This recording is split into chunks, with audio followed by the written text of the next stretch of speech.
Hello students, നമ്മൾ ഇന്ന് ചർച്ച ചെയ്യാൻ പോകുന്നത് ഇലക്ട്രിക് ഡൈപോൾ എന്ന് പറയുന്ന ടോപ്പിക് ആണ്. ഇലക്ട്രിക് ഡൈപോൾ എന്ന ടോപ്പിക്കില് ആ പേര് സൂചിപ്പിക്കുന്നത് പോലെ രണ്ട് പോൾസ് ഉണ്ടായിരിക്കും. ഒരു പോസിറ്റീവ് പോളും ഒരു നെഗറ്റീവ് പോളും ഉണ്ടായിരിക്കും. So a system of two equal and opposite charges separated by a distance is called an electric dipole. രണ്ടാൾ ഒന്നിച്ചാണെങ്കിൽ it is not an electric dipole. That should be separated by a small distance, not a very huge distance. ഒരുപാട് distance ആയാലും അതിനൊരു system ആയിട്ട് പരിഗണിക്കാൻ പറ്റില്ല. നമ്മുടെ electric dipole ഒരു പോസിറ്റീവ് ചാർജും ഒരു നെഗറ്റീവ് ചാർജും അടങ്ങുന്നതാണ്. അവയുടെ മാഗ്നിറ്റ്യൂഡ് തുല്യമാണ്. ഒന്ന് പ്ലസ് ക്യൂ ആണെങ്കിൽ മറ്റൊന്ന് മൈനസ് ക്യൂ ആണ്. അതേപോലെ അവക്കിടയിലുള്ള ദൂരം 2a ആണ്. ഇതിന് 2a എന്ന് പറയാൻ ഒരു കാരണമുണ്ട്. ഈ രണ്ട് ചാർജുകൾക്കിടയിലുള്ള മിഡ് പോയിന്റിനെ നമ്മൾ ഒറിജിൻ എന്നാണ് വിളിക്കുക. ഒറിജിൻ. സോ നമ്മളൊരു ഫ്രെയിം ഫിക്സ് ചെയ്യാണ് ഇവിടെ.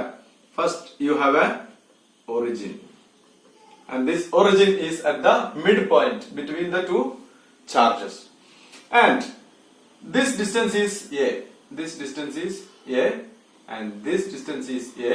So the total distance between the two charges is 2a. That is why we have a dipole length.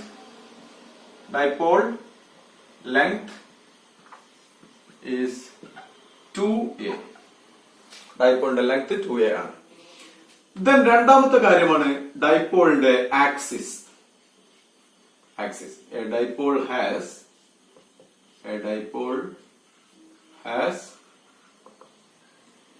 the following. So first you have an origin. Second one is an axis, and that axis is the straight line that passes through the two charges and the origin. ഒറിജിനിലൂടെയും ഈ രണ്ട് ചാർജുകളുടെയും connect ചെയ്തുകൊണ്ട് പോകുന്ന straight ലൈനാണ് ആ ഡൈപോളിന്റെ axis എന്ന് പറയുന്നത്. ഈ ഒറിജിനിൽ ഒരു വെർട്ടിക്കൽ പ്ലെയിൻ വെച്ച് കഴിഞ്ഞാൽ, ഒറിജിനിൽ ഒരു വെർട്ടിക്കൽ പ്ലെയിൻ വെച്ച് കഴിഞ്ഞാൽ ആ പ്ലെയിനിന്റെ പേരാണ് ഇക്വറ്റോറിയൽ പ്ലെയിൻ. Equatorial plain. നമ്മൾ ഭൂമിയുടെ കാര്യം പഠിക്കുമ്പോൾ അങ്ങനെ പറയാറുണ്ട്. ഭൂമിയുടെ കേന്ദ്രം അതിന്റെ ഒറിജിൻ ആണ്. ആ കേന്ദ്രത്തിലൂടെ പാസ് ചെയ്യുന്ന രണ്ട് ധ്രുവത്തിലൂടെയും ആ കേന്ദ്രത്തിലൂടെയും പാസ് ചെയ്യുന്ന ലൈനെ നമ്മൾ ഭൂമിയുടെ ആക്സിസ് എന്ന് പറയാറുണ്ട്. ആ ആക്സിസിനെ നേർപകുതിയാക്കി കട്ട് ചെയ്യുന്ന ആ പ്രതലത്തിനാണ് നമ്മൾ ഇക്വേറ്റർ എന്ന് പറയുക. അതേപോലെ തന്നെയാണ് ഇലക്ട്രിക് ഡൈപോളിന്റെയും കേസ്. ഇലക്ട്രിക് ഡൈപോളിന്റെ കേസിൽ ഭൂമിയെ പോലെ ബാക്കി സാധനങ്ങളൊന്നും ഉണ്ടാവില്ല, പോൾസ് മാത്രമേ ഉണ്ടാവുള്ളൂ. മൂന്ന് കാര്യങ്ങൾ നമുക്ക് മനസ്സിലായി. ഒന്ന് ഒറിജിൻ, രണ്ട് ആക്സിസ്, മൂന്ന് ഇക്വറ്റോറിയൽ പ്ലെയിൻ. നമ്മൾ അതിന്റെ ഒരു മിനിയേച്ചർ രൂപം നോക്കുകയാണെങ്കിൽ ഇങ്ങനെ ഉണ്ടാവും. സോ ഈ രണ്ടാളുകളാണ് ഓരോ ചാർജുകൾ. So this is plus Q and this is minus Q. The mid point is called origin and the straight line connecting this two charges is called the axis of the dipole. And the mid പോയിന്റിൽ വെച്ചിരിക്കുന്ന ഈ ഒരു പ്ലെയിനിനെയാണ് നമ്മൾ എന്ന് പറയുന്നത് equatorial plane എന്ന് പറയുന്നത്. ഒറിജിനിലാണ് equatorial plain ഉള്ളത്. ഈ ഇക്വറ്റോറിയൽ പ്ലെയിന് ഈ ആക്സിസിന് പെർപെൻഡിക്കുലർ ആണ്. ഏത് പോയിന്റ് എടുത്ത് നോക്കിയാലും ഈ പ്ലെയിനും ഈ ആക്സിസും തമ്മിൽ പെർപെൻഡിക്കുലർ ആണ്. ആംഗിൾ 90 ഡിഗ്രിയാണ്. ഇതാണ് ഒരു ഇലക്ട്രിക് ഡൈപോളിന്റെ ജിയോമെട്രി. ഡൈപോളുമായി ബന്ധപ്പെട്ട ഏറ്റവും പ്രധാനപ്പെട്ട ഒരു ക്വാണ്ടിറ്റിയാണ് ഡൈപോളിന്റെ ലെങ്ത്. ഏറ്റവും പ്രധാനപ്പെട്ട ക്വാണ്ടിറ്റി. അതിന്റെ പേരാണ് dipole moment. Dipole moment. Dipole മൊമെന്റിനെ നമ്മൾ പി എന്ന് പറയുന്ന ഒരു വെക്റ്റർ ആയിട്ടാണ് കണക്കാക്കുക. So this is equal to Q into 2a and its direction is along P cap. So this P cap എന്ന് പറയുന്ന ഡയറക്ഷൻ നെഗറ്റീവിൽ നിന്നും പോസിറ്റീവിലേക്കുള്ള ഡയറക്ഷൻ ആണ്. ഈ ഡയറക്ഷനെയാണ് നമ്മൾ പി ക്യാപ് എന്ന് പറയുന്നത്. So what is the direction of electric dipole moment? It is the direction from negative charge to positive charge. So P is equal to Q into 2a and Q is one of the charges. എന്തുകൊണ്ടാണ് നമ്മൾ ഏതെങ്കിലും ഒരു charge എടുക്കുന്നത്? കാരണം രണ്ട് charge കൂടി കൂട്ടിയാൽ 0 ആയിരിക്കും. അപ്പൊ ഏതെങ്കിലും ഒരു ചാർജ് എടുത്താൽ മതി. നമുക്ക് ആ ഡൈപോളിന്റെ ഒരു സ്വഭാവത്തെ നിർണ്ണയിക്കുന്ന ഒരു പ്രധാന ക്വാണ്ടിറ്റിയാണ് അതിലുള്ള ചാർജിന്റെ അളവ് എത്ര ഉണ്ടെന്നുള്ളതും അതേപോലെ തന്നെ അവ തമ്മിലുള്ള സെപ്പറേഷൻ എത്ര എന്നുള്ളതും. അപ്പൊ അവയെ ഉൾപ്പെടുത്തിക്കൊണ്ടുള്ള ഒരു ക്വാണ്ടിറ്റിയാണ് ഈ ഡൈപോൾ മൊമെന്റ് എന്ന് പറയുന്നത്. Q is one of the charge and 2a is the dipole length. Okay, നമുക്കൊരു ചെറിയ ക്വസ്റ്റ്യൻ ചെയ്ത് നോക്കാം. What is the dipole moment for a dipole given here? ഇവിടെ ഒരു ചാർജ് തന്നിട്ടുണ്ട്, ഇവിടെ ഒരു ചാർജ് തന്നിട്ടുണ്ട്. This is plus 10 microcoulomb and this is minus 10 microcoulomb and this distance is 10 centimeter. Okay, what is the dipole moment? നമുക്ക് കാണാനുള്ള equation എന്താണ്? P is equal to Q into 2A P cap equal to, what is Q? Q is one of the charges. What is one of the charges?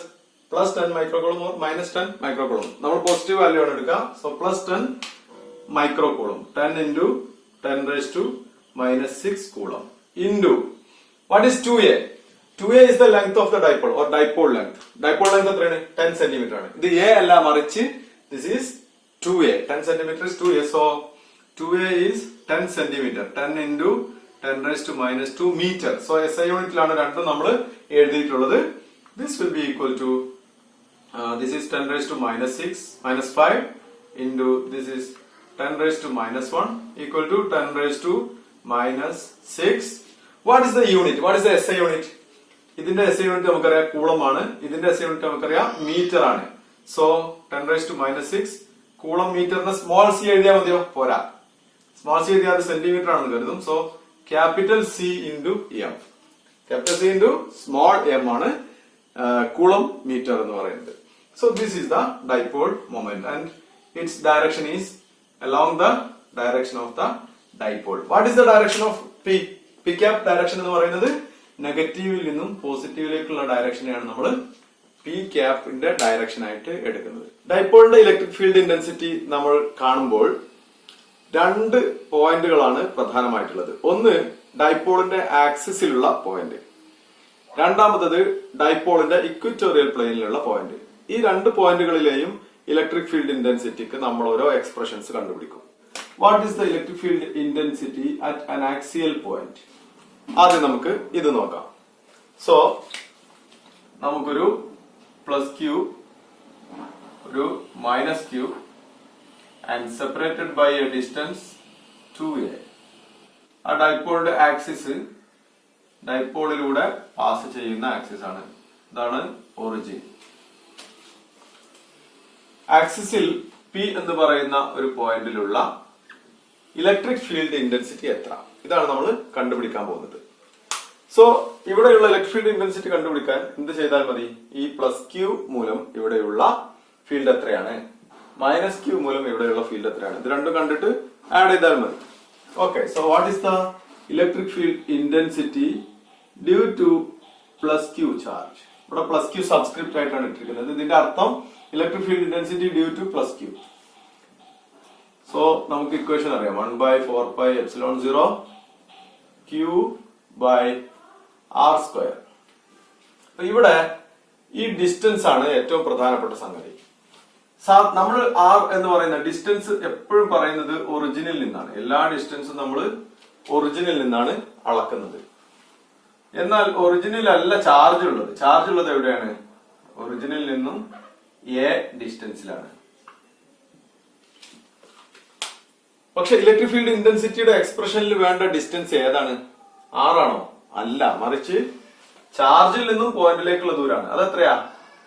ആറിൽ നിന്നും A minus ചെയ്താൽ ബാക്കിയുള്ളതാണ്. So R minus A ആണ്. So R square അല്ല, മറിച്ച് R minus A യുടെ square ആണ് വേണ്ടത്. ഇതിന്റെ ഡയറക്ഷൻ എങ്ങോട്ടായിരിക്കും? ഇതിനെ നമ്മൾ വെക്ടോറിയൽ എഴുതുകയാണെങ്കിൽ ഇതിന്റെ ഡയറക്ഷൻ പോസിറ്റീവിൽ നിന്നും പുറത്തേക്കായിരിക്കും. സോ E പ്ലസിന്റെ ഡയറക്ഷൻ ഇങ്ങോട്ടാണ്, which is the direction of P cap. P ക്യാപ്പിന്റെ ഡയറക്ഷൻ എങ്ങോട്ടാണ്? ഇങ്ങോട്ടാണ്. നെഗറ്റീവിൽ നിന്നും പോസിറ്റീവിലേക്കാണ് പി ക്യാപ്പിന്റെ ഡയറക്ഷൻ. ശരി, രണ്ടാമത്തെ ചാർജ്, നെഗറ്റീവ് ചാർജ് കൊണ്ടുള്ള electric field intensity E due to minus Q is equal to again 1/4πε0 Q by R minus A യുടെ സ്ഥാനത്ത് ഇവിടെ എന്തായിരിക്കും? R plus A ആയിരിക്കും. കാരണം എന്താ? ഈ ഡിസ്റ്റൻസ് A ആണ്. സോ എയും ആറും കൂടി ചേർത്തതാണ് അവിടെ ചാർജിൽ നിന്ന് പോയിന്റിലേക്കുള്ള distance. So R plus A യുടെ സ്ക്വയർ ആണ് ഇവിടെ വേണ്ടത്. ഇതിന്റെ ഡയറക്ഷൻ എങ്ങോട്ടായിരിക്കും? ഇതിന്റെ ഡയറക്ഷൻ നെഗറ്റീവ് ചാർജ് മൂലമുള്ളതാണെങ്കിൽ അങ്ങോട്ടായിരിക്കും. സോ ദാറ്റ് മീൻസ് പി ക്യാപ്പിന്റെ opposite direction minus P cap. So ഇതിന്റെ രണ്ടിന്റെയും കൂടി സം ചെയ്താൽ കിട്ടുന്നതായിരിക്കും എന്ത്? അവിടുത്തെ total electric field. Therefore the total electric field is equal to E due to plus Q plus E due to minus Q. That is equal to 1 by 4 pi epsilon 0. ഇവിടെ Q by 4 pi epsilon 0 രണ്ടിലും common ആണ്. So നമുക്ക് ഇങ്ങനെ എഴുതാം. Q by 4 pi epsilon 0. ഇവിടെ ബാക്കിയുള്ളത് 1 by R minus A whole square minus ഇവിടെ ഒരു മൈനസ് ഉണ്ട് 1 by R plus A whole square പിന്നെ രണ്ടിലുള്ളത് P cap ആണ്. P cap. ഇതാണ് net electric field at this point. And this is equal to Q by 4 pi epsilon 0 R plus A whole square minus R minus A whole square divided by R minus A square into R plus A square. P cap. Therefore, this is equal to Q by 4 pi epsilon 0 R square plus A square plus 2AR minus R square plus A square minus 2AR divided by R minus A into R plus A square P cap. ഇത് ഭിന്നസംഖ്യകൾ കൂട്ടാൻ അറിയുന്ന ആളുകൾക്ക് വളരെ easy ആയിട്ട് ചെയ്യാം. ചില ആളുകൾക്ക് practice കുറവുണ്ട്. അങ്ങനത്തെ ആളുകൾ സൂക്ഷിച്ച് ചെയ്തെങ്കിൽ മാത്രമേ ഇത് ഇതേപോലെ കൃത്യമായി കിട്ടുള്ളൂ. ഇവിടെ R square minus R square A square minus A square 2AR minus minus 2AR അപ്പൊ 2AR plus 2AR that is 4AR equal to Q by 4 pi epsilon 0 4AR divided by ഇവിടെ A minus B into A plus B എന്നുള്ള ഫോർമാറ്റിലാണ്. അപ്പൊ X square അപ്പൊ R square minus A സ്ക്വയറിന്റെ whole square P cap. ഇതാണ് നമ്മുടെ electric field ഇന്റൻസിറ്റിയുടെ expression. ഇനി ഒരു special case നമുക്ക് നോക്കാം. ആക്സിസിൽ ഒരുപാട് ദൂരെയാണ് ഈ പറയുന്ന പോയിന്റ് എങ്കിൽ നമുക്ക് ഇങ്ങനെ എഴുതാം. If R is much greater than A, അങ്ങനെയാണെങ്കിൽ ആർ സ്ക്വയർ മൈനസ് എ സ്ക്വയറും ആർ സ്ക്വയർ പ്ലസ് എ സ്ക്വയറും എന്തായാലും അതിന്റെ ആവശ്യമില്ല. അതായത് ആർ വളരെ വലുതാണെങ്കിൽ അതിലേക്ക് ഒരു ചെറിയ സംഖ്യ കൂട്ടുകയോ കുറക്കുകയോ ചെയ്യുന്നത് ഒരു വ്യത്യാസം ഉണ്ടാക്കുകയില്ല. അപ്പൊ നമ്മൾ ഈ സമ്മേഷൻ പാർട്ട് അല്ലെങ്കിൽ ഈ സബ്ട്രാക്ഷൻ പാർട്ട് റിമൂവ് ചെയ്യാണ് ചെയ്യുക. അപ്പൊ നമുക്ക് ഇക്വേഷൻ എങ്ങനെ എഴുതാം? Equal to Q by 4 pi epsilon 0 4AR നമുക്ക് 2 into 2AR എഴുതാം ഡിവൈഡഡ് ബൈ ഈ R square minus A square പോയി അപ്പൊ R square whole square equal to 2 into Q 2A divided by 4 pi epsilon 0 R cube P cap. മുകളിലുള്ള ഒരു ആറും താഴെയുള്ള ഒരു ആറും പോയിട്ടാണ് താഴെ ആർ ക്യൂബ് ആയത്. ഇത് R⁴ ആണല്ലോ. അതേപോലെ തന്നെ ഈ Q into 2A എന്താണ്? ഡൈപോൾ മൊമെന്റ് ആണ്. Therefore, vector E is equal to 2P divided by 4 pi epsilon 0 R cube. So this is the expression for electric field intensity due to an electric dipole at an axial point very far away from the dipole. ഡൈപോളിൽ നിന്ന് ഒരുപാട് ദൂരെ ഉള്ള electric field ആണിത് axial പോയിന്റിൽ. ഇത് ഡൈപോളിൽ നിന്ന് ഏത് ദൂരത്തിൽ എടുത്താലുമുള്ള ഇലക്ട്രിക് ഫീൽഡ് ഇന്റൻസിറ്റി ആണ്. ഓക്കെ, ഇനി നമുക്ക് what is the electric field intensity at an equatorial plane എന്ന് നോക്കാം. നമ്മൾ നോക്കാം, ഈ ഒരു പ്ലെയിനിന്റെ സൈഡ് വ്യൂ ആണ് ഇവിടെ തന്നിട്ടുള്ളത്. നമ്മുടെ ഡൈപോൾ അവിടെയുണ്ട്. പി എന്ന് പറയുന്ന പോയിന്റ് ഇക്വറ്റോറിയൽ പ്ലെയിനിലുള്ള ഒരു പോയിന്റ് ആണ്. ഇവിടെയും നമ്മൾ ചെയ്യേണ്ടത് ടോട്ടൽ ഇലക്ട്രിക് ഫീൽഡ് കാണാൻ ഓരോ ചാർജ് കൊണ്ടുമുള്ള ഇലക്ട്രിക് ഫീൽഡ് എത്രയാണെന്ന് നോക്കുക പിയിൽ, എന്നിട്ട് അവയെ വെക്ടർ സം നടത്തുക. സോ ആദ്യം നമുക്ക് ഈ പ്ലസ് ക്യൂ ചാർജ് കൊണ്ട് പിയിലുള്ള ഇലക്ട്രിക് ഫീൽഡ് ഇന്റൻസിറ്റി എത്രയാണെന്ന് നോക്കാം. The electric field intensity due to plus Q is equal to 1 by 4 pi epsilon 0 Q by R square ആണ്. R square എന്ന് പറയുമ്പോൾ നമ്മൾ പ്രത്യേകം ശ്രദ്ധിക്കണം, it is the distance from charge to the point. ഇവിടെ ചാർജിൽ നിന്നും പോയിന്റിലേക്കുള്ള ദൂരം എന്ന് പറയുന്നത്, സോ ഈ ഒരു ത്രെഡ് ആണ് ആ ലെങ്ത്. ഇതിനെ നമ്മൾ എക്സ് എന്ന് പറഞ്ഞാൽ ഇത് നമുക്ക് എത്രയാണ് ഡിസ്റ്റൻസ്? എ ആണ്. ഈ ഒരു ഡിസ്റ്റൻസ് ഒരു ചാർജിൽ നിന്നും ഒറിജിനിലേക്കുള്ള ദൂരം. അതുപോലെ തന്നെ ഒറിജിനിൽ നിന്നും പോയിന്റിലേക്കുള്ള ദൂരത്തിനെയാണ് നമ്മൾ എപ്പോഴും ആർ എന്ന അക്ഷരം കൊണ്ട് സൂചിപ്പിക്കാറുള്ളത്. അപ്പൊ ഇവിടെ ഒരു മട്ടത്രികോണമുണ്ട്. ആ മട്ടത്രികോണത്തിന്റെ പാദവും ലംബവും തന്നിട്ടുണ്ട്. കർണമാണ് നമുക്ക് വേണ്ടത്. ഈ ആംഗിൾ തീറ്റയാണ്. സോ ഇതാണ്, ഈ കർണമാണല്ലോ നമ്മുടെ ഡിസ്റ്റൻസ്. ഇത് എത്രയായിരിക്കും? കർണത്തിന്റെ സ്ക്വയർ ആണ് നമുക്ക് വേണ്ടത്. സോ കർണം സ്ക്വയർ ഇസ് ഈക്വൽ ടു പാദം സ്ക്വയർ പ്ലസ് ലംബം സ്ക്വയർ. അപ്പൊ ഇവിടെ എക്സ് സ്ക്വയറിന്റെ സ്ഥാനത്ത് എന്ത് എഴുതിയാൽ മതി? R square plus A square എന്ന് എഴുതിയാൽ മതി. ഇനി E due to minus Q ഇത് തുല്യമായിരിക്കും. കാരണം എന്താ?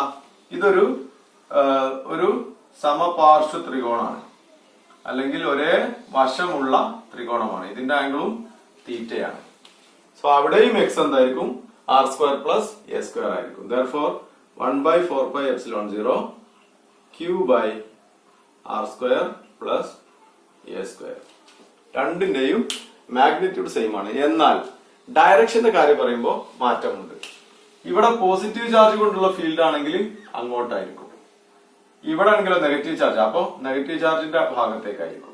ഇപ്പൊ രണ്ട് ഫീൽഡുകളാണ് നമുക്കുള്ളത്. ഒന്ന് ഇങ്ങനെ ഈ ഡയറക്ഷനിലും, മറ്റത് ഇങ്ങനെ ഈ ഡയറക്ഷനിലും മാത്രം. സോ ഇതിന്റെ റിസൾട്ടന്റ് ഫീൽഡ് നമുക്ക് കിട്ടണം. എന്താ ചെയ്യേണ്ടത്? വെക്ടോറിയലി ആഡ് ചെയ്യാം. അപ്പൊ നമുക്ക് ഇതിനെ ഒരു സമാന്തരമായ ഒരു കമ്പോണന്റും ഒരു പെർപെൻഡിക്കുലർ ആയിട്ടുള്ള കമ്പോണന്റും ആക്കി മാറ്റാം. രണ്ട് ഇലക്ട്രിക് ഫീൽഡുകളെ. ഒന്നാമത്തെ ഇലക്ട്രിക് ഫീൽഡ് ആരാണ്? E due to plus Q. രണ്ടാമത്തത് E due to minus Q ആണ്. അപ്പൊ ഇതിനെ നമ്മളൊരു രണ്ട് കമ്പോണന്റ് ആക്കി പിടിക്കാം. ഒന്ന് ഇങ്ങോട്ട്, ഒന്ന് ഇങ്ങോട്ട്. അതേപോലെ ഈ പ്ലസ് ക്യൂവിനെയും നമ്മൾ ഇങ്ങോട്ടും ഇങ്ങോട്ടുമുള്ള കമ്പോണൻസ് ആക്കി തിരിച്ചു. ഈ ആംഗിൾ എത്രയാണ്? ഇത് തീറ്റയാണ്. കാരണം ഇത് തീറ്റയാണ്. ഇതിന് സമാന്തരമായ ലൈനാണ് ഇവിടെ വരച്ചിട്ടുള്ളത്. അതുപോലെ തന്നെ ഇതും തീറ്റയാണ്. സോ ഇവിടെ നമുക്കുള്ള കമ്പോണൻസ് ഏതൊക്കെ നോക്കാം. ഈ പ്ലസ് ക്യൂവിനെ നമ്മൾ ഇങ്ങോട്ടൊരു കമ്പോണന്റ് ആക്കി. ആ കമ്പോണന്റിന്റെ പേര് എന്തായിരിക്കും, അല്ലെങ്കിൽ വാല്യൂ എത്ര ആയിരിക്കും? E plus Q into cos theta ആയിരിക്കും. കാരണം ഇത് സമീപ വശത്തേക്കുള്ള പ്രൊജക്ഷൻ ആണ്. അതേപോലെ പെർപെൻഡിക്കുലർ ഡയറക്ഷനിലുള്ളതിൻ്റെത് E plus Q into sine theta ആയിരിക്കും. അതേപോലെ തന്നെ ആയിരിക്കും താഴെ ഈ മൈനസ് ക്യൂവിൻ്റെത് E minus Q sine theta ആയിരിക്കും ഈ പെർപെൻഡിക്കുലർ കമ്പോണന്റ്. അതേപോലെ സമീപവശത്തേക്കുള്ളത് എന്തായിരിക്കും? E minus Q cos theta ആയിരിക്കും. ഇവിടെ ഇ മൈനസ് ക്യൂ സൈൻ തീറ്റയും ഇ പ്ലസ് ക്യൂ സൈൻ തീറ്റയും ഈക്വൽ ആൻഡ് ഓപ്പോസിറ്റ് ആണ്. ഈക്വൽ മാഗ്നിറ്റ്യൂഡ് ആയിരിക്കും. കാരണം രണ്ടിന്റെയും വാല്യൂ സെയിം ആണ്, ആംഗിൾ സെയിം ആണ്. അതുകൊണ്ട് തന്നെ ഈ കമ്പോണന്റിന്റെ മാഗ്നിറ്റ്യൂഡും രണ്ടിനും സെയിം ആയിരിക്കും. അതുകൊണ്ട് തന്നെ അവ രണ്ടും ക്യാൻസൽ ചെയ്ത് പോകും.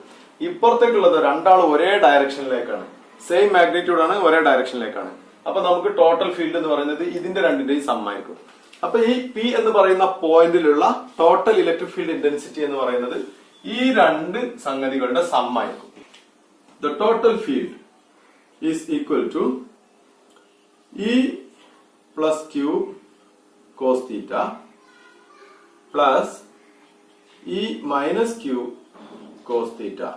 കോസ് തീറ്റ എന്തായിരിക്കും? ഈ ട്രയാങ്കിൾ നോക്കിയാൽ നമുക്കറിയാം. കോസ് തീറ്റ ഈസ് സമീപവശം ബൈ കർണം. സമീപവശം എത്രയാ? എ. കർണം എത്രയാണ്? എക്സ്. എക്സിന്റെ വാല്യൂ എത്രയാ?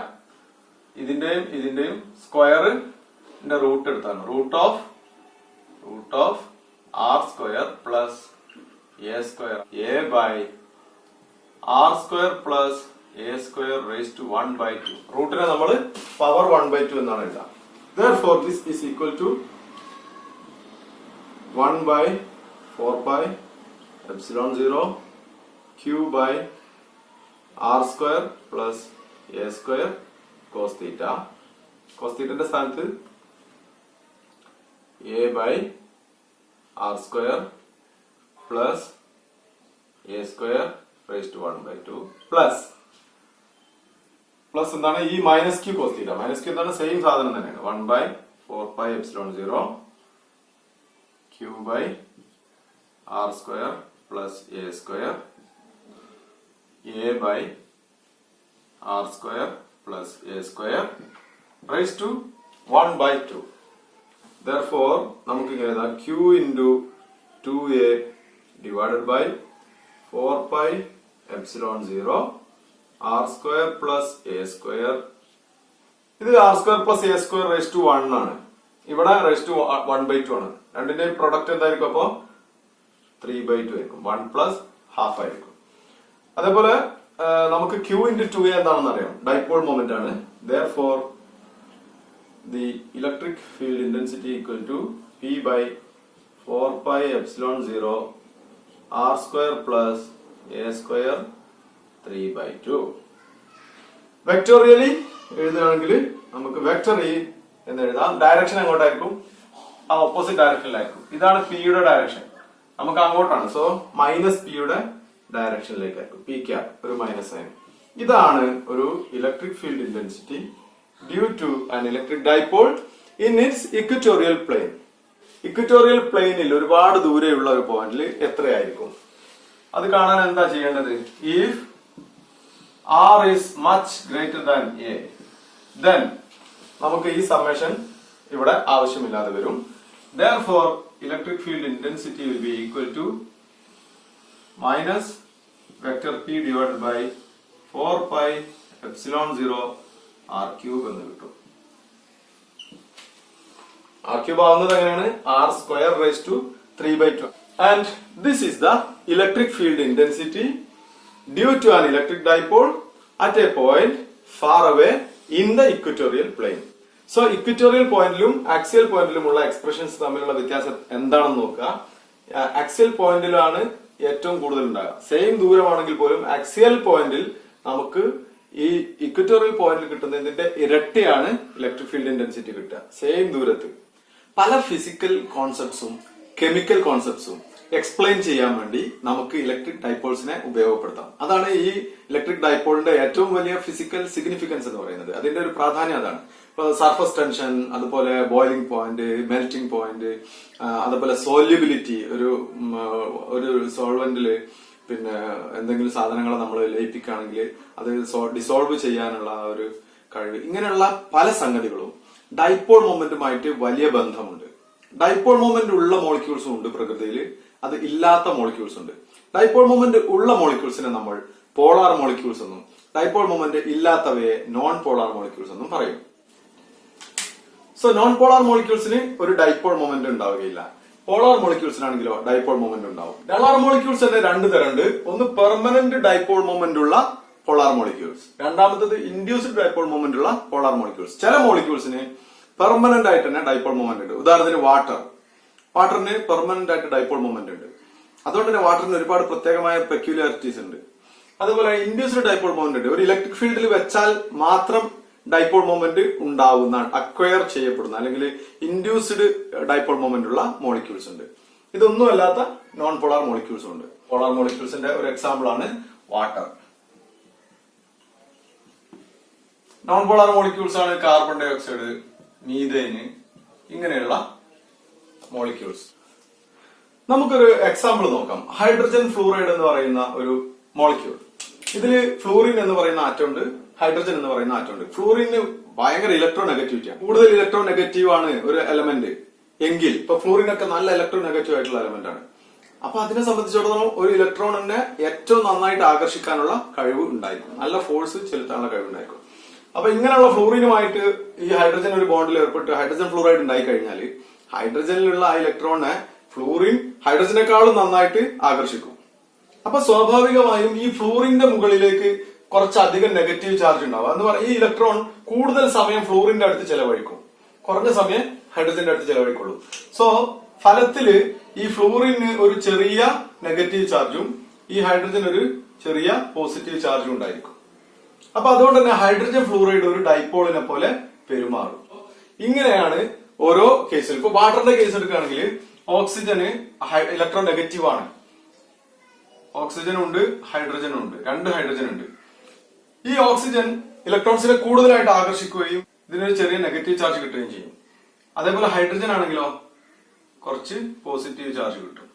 അപ്പൊ ഇതിനെ നമ്മളിങ്ങനെ ഇവിടുന്ന് സൈഡിൽ നിന്ന് നോക്കുകയാണെങ്കിൽ ഇവിടെ ഒരു നെഗറ്റീവ് ചാർജും ഇവിടെ ഒരു പോസിറ്റീവ് ചാർജ് ഉള്ള ഒരു ഡൈപോൾ പോലെ ഇത് ആക്ട് ചെയ്യും. സോ വാട്ടറിന് ഒരു പൊളാരിറ്റിയാണ്. ഇതൊക്കെ പെർമനന്റ് ആയിട്ട് പോളാർ ആയിട്ടുള്ള മോളിക്യൂൾസ് ആണ്. പെർമനന്റ് ആയിട്ട് ഒരു ഡൈപോൾ മൊമെന്റ് ഇതിനുണ്ടായിരിക്കും.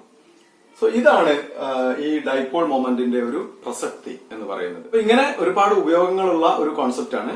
പ്രത്യേകിച്ച് കെമിസ്ട്രിയിലൊക്കെ നല്ല ആപ്ലിക്കേഷൻസ് ഉള്ള ഒരു കോൺസെപ്റ്റ് ആണ് ഈ ഡൈപോൾ മൊമെന്റ് എന്ന് പറയുന്ന